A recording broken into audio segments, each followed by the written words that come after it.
Mais comment expliquer le rebond phénoménal des marchés depuis hier après-midi? Eh bien, c'est ce qu'on va voir dans cette vidéo, les amis. Et on va essayer aussi d'identifier les enjeux et les opportunités pour cette deuxième partie de semaine. Juste avant de commencer, comme d'habitude, je vous invite à vous abonner si ce n'est pas encore déjà fait et à nous rejoindre dans le serveur Discord, c'est là-bas que tout se passe. Vous avez le lien dans la description. Allez, c'est parti, on commence tout de suite comme tous les matins avec un petit point sur les actualités du jour. Et on commence avec une première stat, un premier chiffre que je trouvais très intéressant à vous partager ce matin, qui concerne le nombre de créations de crypto, de jetons, depuis le mois d'avril. C'est absolument phénoménal. Alors je savais qu'il y avait énormément de projets qui se créaient depuis un moment maintenant, mais je ne pensais pas autant. On est sur plus d'1 million de nouveaux jetons lancés depuis avril sur différentes blockchains. Et sans surprise, quasiment la moitié de ces jetons ont été créés directement sur la blockchain Solana et sont des meme coins. Alors on a une autre partie qui est sur Ether, avec notamment la couche de Base, sur laquelle là aussi on a retrouvé une meme coin season assez importante. Mais ce qui est encore plus impressionnant, c'est si on dézoome et si on ne prend pas juste sur depuis avril, mais qu'on prend carrément depuis le début de l'année 2024, eh bien on se rend compte qu'il y a énormément de nouveaux projets, de nouveaux jetons qui sont créés. Alors oui, il y a une certaine partie qui sont des altcoins, c'est pas forcément des meme coins, pardon, mais c'est pas forcément la totalité. Ce qui est assez intéressant, c'est de voir ça, de voir de tels chiffres, alors qu'on n'est pas encore vraiment dans le bull run. Donc il faut se dire que quand on y sera dans le vrai rallye haussier, il y aura probablement encore plus de jetons qui sont créés et surtout encore plus de meme coins. Et la deuxième chose, c'est que on peut se poser la question de si tout ça est positif ou négatif pour le marché. Et là, je vous invite à me dire ce que vous en pensez dans les commentaires. Parce que effectivement, dans un sens, ça peut être positif dans le marché, dans le sens où voilà, ça amène de nouvelles personnes, ça amène de la liquidité. Mais moi, personnellement, je trouve que ça fait surtout une mauvaise pub, en fait, pour l'écosystème crypto, l'arrivée de tous ces projets memecoin. Et ça masque un petit peu les projets qui ont, eux, une vraie utilité. Donc dites-moi ce que vous en pensez dans les commentaires, mais je trouvais le chiffre assez intéressant à vous partager. On continue avec une deuxième actu assez intéressante ce matin qui concerne l'entreprise Circle. Donc vous savez, l'entreprise Circle, c'est l'entreprise émettrice du stablecoin USDC qui a récemment annoncé son intention de se relocaliser aux États-Unis. Alors, il faut savoir que l'entreprise Circle, elle avait quitté le territoire américain il y a déjà un petit moment maintenant à cause de la réglementation, la régulation de l'écosystème crypto, mais aujourd'hui elle souhaite revenir. Alors est-ce que c'est parce qu'elle souhaite justement améliorer leur image et leur relation avec les régulateurs?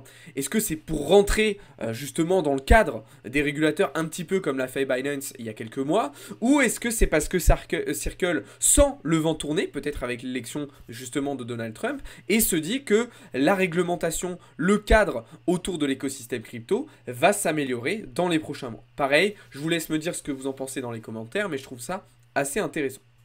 On continue avec une autre actualité toujours du côté américain et là c'est à nouveau une news assez bullish selon moi puisque le Chicago Mercantile Exchange, donc le CME, vous savez que c'est quelque chose qu'on regarde assez régulièrement dans nos analyses, eh bien il envisage tout simplement de proposer le trading de Bitcoin au comptant, donc le trading de Bitcoin spot, étant donné qu'il y a une croissance de plus en plus importante, et une demande surtout de plus en plus importante par les fonds et les gestionnaires à Wall Street. Donc c'est une info qui nous vient tout droit du Financial Times. Pour le moment, il n'y a rien d'officiel, mais si ça le devient, alors c'est quand même une très bonne nouvelle. Ça va apporter à nouveau énormément de volume et de liquidité sur le marché. Voilà, je vous invite là aussi à me dire ce que vous en pensez dans les commentaires.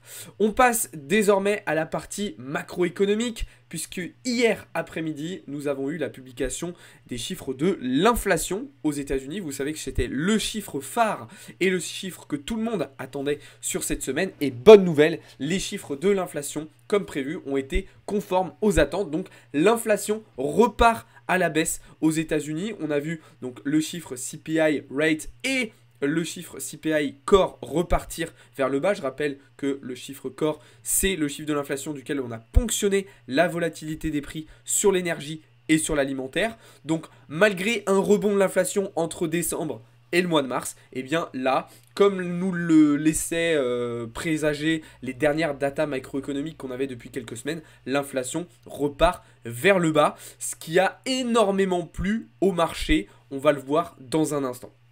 En termes de data macroéconomique, il n'y avait pas que le chiffre de l'inflation qui était intéressant à observer hier, même si c'était la data principale. Je vous rappelle qu'on a eu aussi les chiffres de la croissance au sein de la zone euro.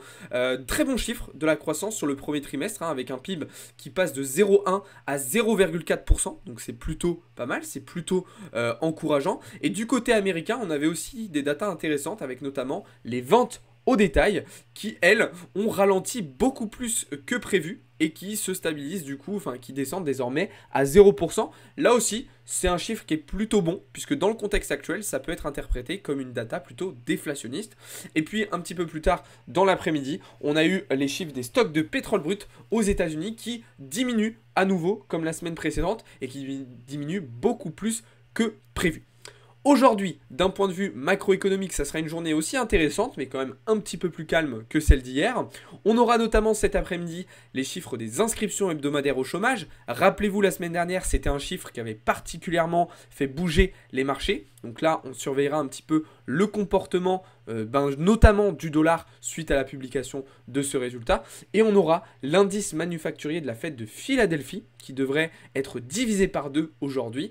Là aussi, on observera le comportement des marchés suite à cette publication. Il faut savoir que cette semaine, ça a été le cas hier, mais ce sera le cas aussi aujourd'hui, on a de nombreux membres du FOMC qui s'expriment et qui peuvent nous donner justement des indications sur la politique monétaire qui sera adoptée par la Fed dans les mois prochains.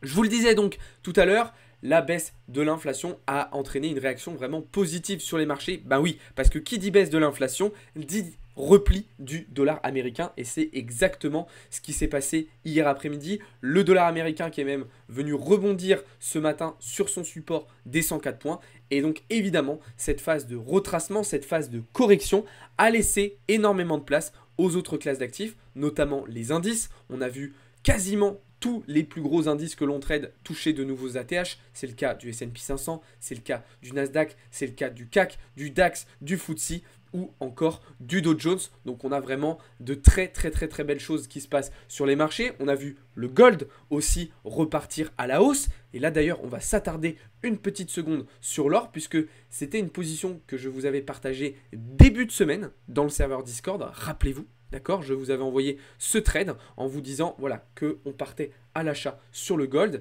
Hier, je vous ai dit qu'on sécurisait notre position avec un TP partiel et un SL qu'on remontait à BE, donc une position totalement sécurisée. Et donc ce matin, on a pris un deuxième TP. Pourquoi? Eh bien parce que comme je viens de vous le montrer, le dollar américain vient de rebondir sur un support assez important en 4 heures. Et on a des données macro cet après-midi qui pourraient justement exagérer un petit peu ce rebond.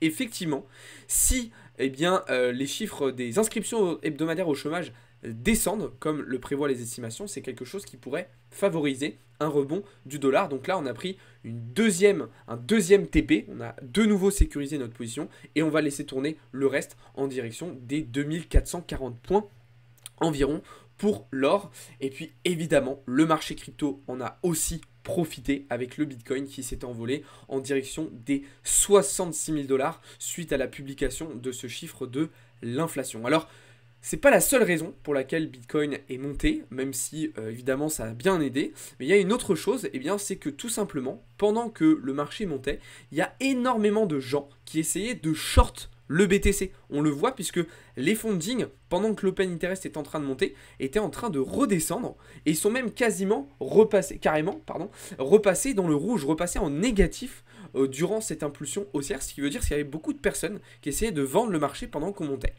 Et donc en fait, ils se faisaient squeeze au fur et à mesure du temps et le marché se servait de la liquidité justement des vendeurs pour aller chercher encore plus haut. Donc une des raisons qui explique cela. L'autre raison aussi, c'est que on a été sur une 3e journée consécutive d'entrée nette sur les ETF, et pas des moindres, hein, puisqu'on a fait une très très belle journée hier. Donc on a eu vraiment un agrégat de plusieurs éléments qui sont venus participer à, ce rebond absolument extraordinaire que l'on a observé sur Bitcoin. Alors là, on a un petit ralentissement depuis hier soir sur le BTC, puisqu'on est arrivé sur une zone d'ordre assez importante, assez balèze, qui ralentit un petit peu la hausse, et j'ai envie de dire c'est pas une mauvaise chose, le marché va avoir besoin de respirer un petit peu. Idéalement, ce qu'il faudrait, c'est tout simplement revenir retester en 4 heures la structure des 65 000 $ qu'on est venu casser hier, faire un retest, ce qui nous permettrait derrière d'aller chercher de la continuation haussière vers les 68 500, 69 000 $. Alors, dans tout ça, il y a quand même un petit point négatif, c'est du côté d'Ethereum. Bah oui, parce que vu que Bitcoin monte, eh bien sa dominance, elle aussi, repart à la hausse. Bitcoin concentre l'activité des marchés, concentre les capitaux et drive le marché. Le problème, c'est que ça met en très grosse difficulté Ethereum. Regardez la charte Ether BTC. C'est vraiment pas beau à voir et selon moi, c'est vraiment très bearish. Ether qui est vraiment en grosse difficulté, d'accord? Ce qui du coup empêche un petit peu aussi les alts de suivre les performances de Bitcoin. Alors certains s'en sortent bien, je pense notamment à Solana, justement, qui a été en capacité, lui, de suivre les performances de Bitcoin. Ça a été le cas aussi d'autres altcoins, mais on voit que ceux qui sont liés à Ethereum, je pense notamment... Où est-ce qu'il est? Ah voilà. Je pense notamment à ARB. Eh ben, ils n'ont pas du tout été en capacité de rebondir, étant donné qu'Ether est beaucoup plus faible que BTC. Donc ça, c'est quelque chose qu'il faut que vous preniez absolument en compte dans vos positions, si vous tradez des alts, de savoir à quelle crypto ils sont rattachés, entre guillemets, pour essayer de comprendre un petit peu de quelle manière ils vont être en capacité de suivre ou pas les performances du marché. D'accord ? Donc voilà, Ether qui est pour moi en grosse difficulté. Alors, il a quand même réussi à repasser au-dessus des 3000 $, hein, mais c'est vrai que c'est quand même pas sensationnel ce que nous fait Ethereum en ce moment. Voilà un petit peu ce que je pouvais vous dire du côté du marché crypto. On va terminer avec un petit point sur le Forex. Donc on revient rapidement sur le dollar. Étant donné qu'il y a eu un très beau rebond sur ce niveau des 104 points et que le dollar pourrait rebondir un petit peu plus encore au cours de la journée, j'ai pris la décision ce matin, je voulais partager dans la matinale trading des premiums, eh bien un short sur euro-USD pour tenter de revenir sur la zone qu'on avait identifiée début de semaine, une zone très intéressante. Alors attention, ça reste une position très risquée étant donné la conjoncture actuelle, mais étant donné mes bonnes performances dernièrement sur les marchés, je me permets cette prise de position. Évidemment, je vous rappelle que tout cela n'est pas du conseil en investissement. Au-delà de ça, bah forcément, le fait que les résultats de l'inflation ont été bons, ça a amené de la sérénité sur le marché. On le voit ici avec le VIX qui est reparti totalement vers le bas. Beaucoup de confiance, très peu de stress sur le marché actuellement, étant donné la situation actuelle.